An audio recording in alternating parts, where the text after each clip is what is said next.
Hi, this is Matt Regier with my communication forms and personal introduction video for EDL 856. First, a little bit about me. I am married to Lindsay. We've been married for 11 years, and that's us hiking in Colorado last summer. We've got two awesome kids, Ben and Adeline. Ben is 6 and taking part in first grade this year, and Adeline is 3 and is really ready for school. We told her that she'd get to go to school next year, and she always thinks that's tomorrow. They keep us on our toes.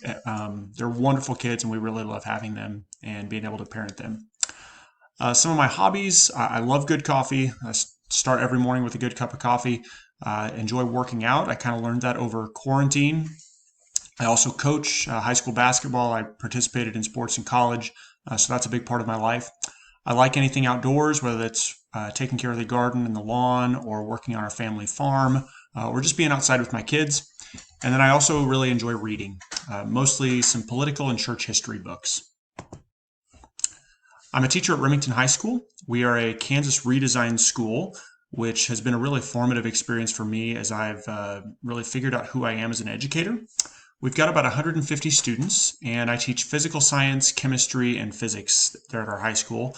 The biggest part of our redesign was moving to a flex mod schedule, and the shortest way to explain that is that we're much more of a college schedule now than we are a high school schedule.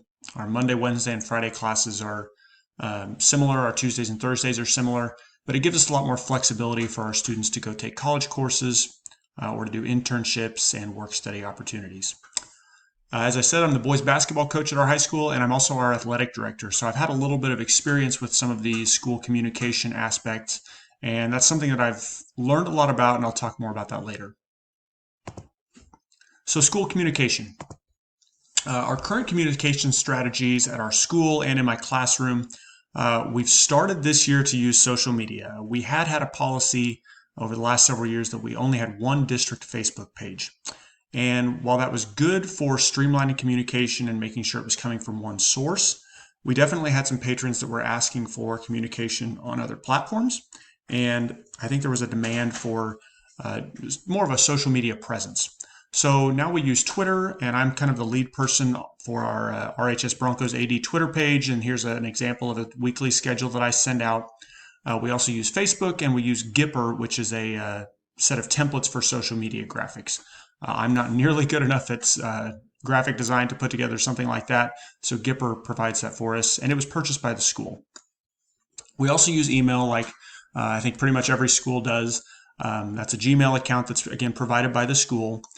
That is both for individual communication and for mass communication, so I can use PowerSchool or Gmail to communicate with the parents of my basketball players, with the parents of my students, or with just all of the parents within our school or our staff. Within our staff, we also use a chat function in the Gmail, but that's really for just within staff communications. PowerSchool, our parents have the app, so they can check grades on there. They also, we can do a PowerSchool email list. Google Classroom is something that I use to communicate with my students, and parents can link up to their Google Classroom so they can see what their students are working on or what they're being held accountable for. And that's been something that we've learned to use over quarantine. I really wasn't very good at that. And I think most of our school was in the infant stages of our Google Classroom use pre-COVID. And that's been something that we've developed over the last couple of years. Oral communication is still a big part of our school's communication strategy. It's not necessarily aligned with other sources. But in a small school where much of the small town is at the Friday night football game or at the concert or even at the cafe on Saturday mornings, oral communication still plays a big part. I know certainly for our school board members, this is a huge part of the work that they do in communicating with our patrons and our stakeholders, even if it's not listed in policy or necessarily coordinated. And then written communication is something that's really fallen by the wayside in the last several years. We do send out a monthly newsletter to every person with a USD 206 address, and we cover 5 towns and quite a bit of square mileage. So this covers quite a few people and quite a few different addresses, but that's the one way that we make sure that we hit everybody that lives in our district with a written communication so that they have something, even if they're not on social media or they don't have email or they're not included in our school reach mass and text system. The introductions, I really found this interesting to think about what do I do.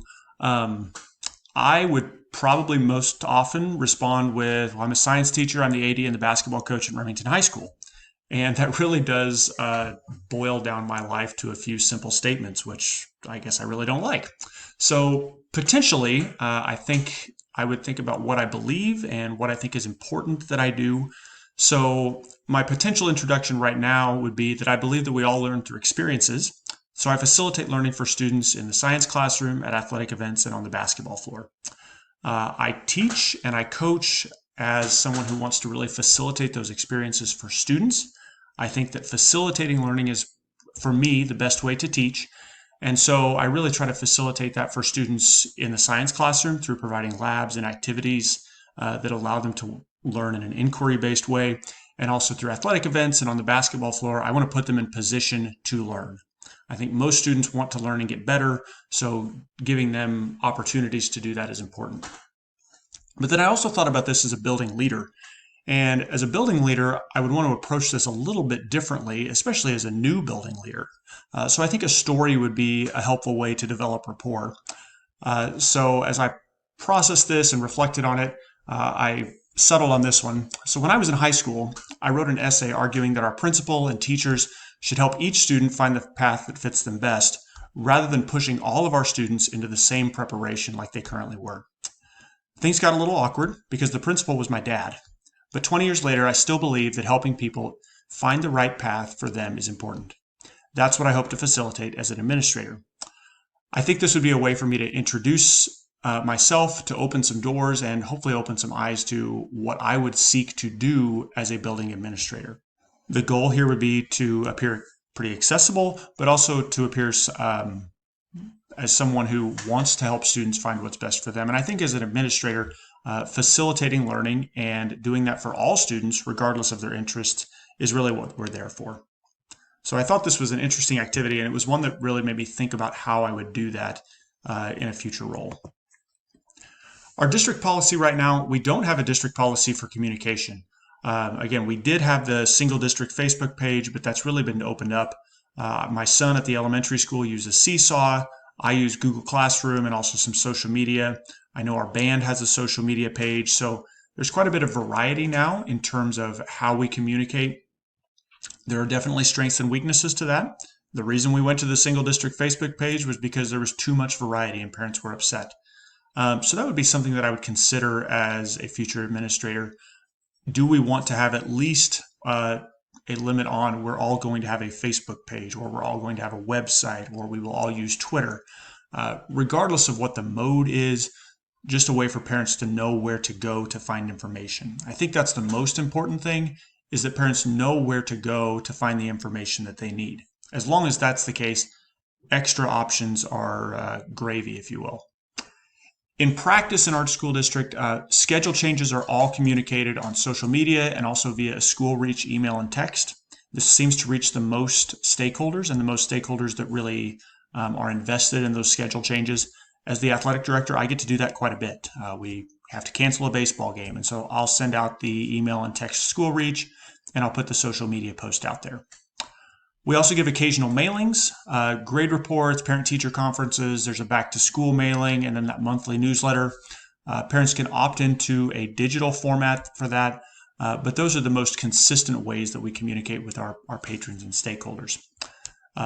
Other communication certainly happens. I communicate score updates as the athletic director. We send out concert notifications, and then just YouTube videos and random stuff about our kids doing well. And all of that's good, but there's not really a consistent policy for how that is shared. Most of it is shared on social media, but there are some other methods and forms as well.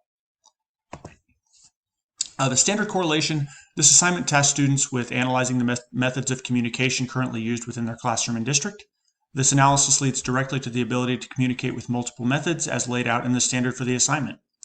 The method of communication is important, especially when reaching the wide variety of audiences that represent the stakeholders of a school district. And this assignment was a good start in considering how best to communicate for maximum effectiveness. I thought this was relevant because one of the most important tasks for any administrator is communication, both within the school and within the broader community. This assignment provided an opportunity to reflect on the modes of communication currently used and to consider alternatives both in mode and method. For prospective administrators, these considerations are important, as good communication can help to broadcast a positive message about a school, while a lack of communication leaves stakeholders wondering, with the void often filled with negative assumptions. I certainly found this as an AD, as a bit of a side note. It is really important for me to be able to fill those voids with positive communication and just with information so that people know what to expect. The biggest frustrations are, I don't know what time the game is, I don't know what the score is, I'm not sure when something is happening. If I can fill that void with positive communication and with relevant information, that's really important for me, and I think that's important as a building administrator as well. And then finally, a reflection. My experience as an athletic director has offered me a great opportunity to begin learning about administrative communication, and it is something that I've had to improve greatly. Consistent, reliable communication is important for staff, students, and patrons alike, and in a future role as a building administrator, there are two things that I would prioritize in terms of communication right away. First, I would put significant thought into how I introduce myself to staff and students, with the goal of making a positive first impression. And second, I would work with staff to develop a consistent approach to communication with parents, again, so that they know where to find the information that's relevant to them. Thank you for watching. I look forward to working with each of you.